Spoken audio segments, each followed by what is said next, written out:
economy is on the path of recovery. Super story. And then that we are making progress. What's your take? That one is Tales by Moonlight. I think our pockets and Nigerians will be the ones to tell the stories. I think it is very shameful and it is disappointing that 65 years after independence, 15 years ago in 2010, when we did 50 years of independence, Professor Wole Soyinka is quoted on a magazine to say there is nothing to celebrate.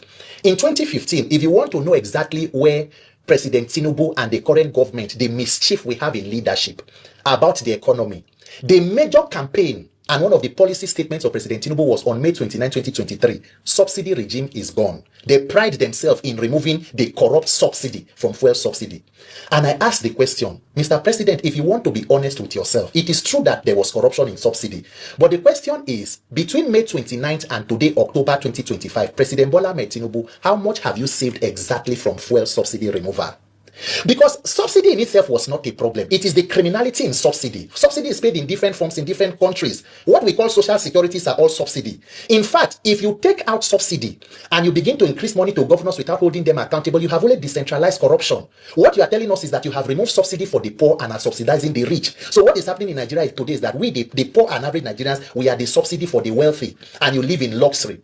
The president can come out and say he has turned the corner economically because, of course, his economy has improved. He bought a new presidential jet. He bought a presidential yacht. They budgeted money for SUVs for the office of the first lady. They are installing solar panel in the presidency for billions. They renovated the vice president's house for about 20-something billion. They released money to the Senate to buy bulletproof vehicles for more than 160 billion. So their own economy has improved. The question is, the man on the street, how do we have stable power to even power your own small and medium scale enterprise? What is the security up to us? Today in Kano, in Kwara State, bandits are killing people. Kwara, that used to be one of the most peaceful.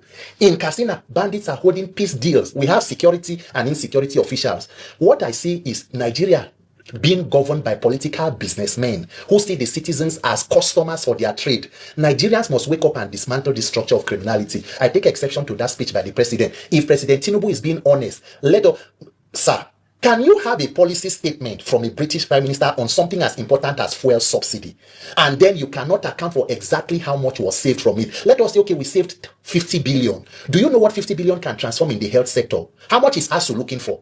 How much do we need to improve educational infrastructure for the out-of-school children, more than 18 million to return? So that we know that we stopped criminality in subsidy, we saved from this, and this is what we have been able to reinvest it, and with tangible results. Our trunk A roads and highways, more than 80% are not motorable. And you keep insisting that you removed corruption from fuel subsidy. Sir, you have diversified corruption. Please excuse us.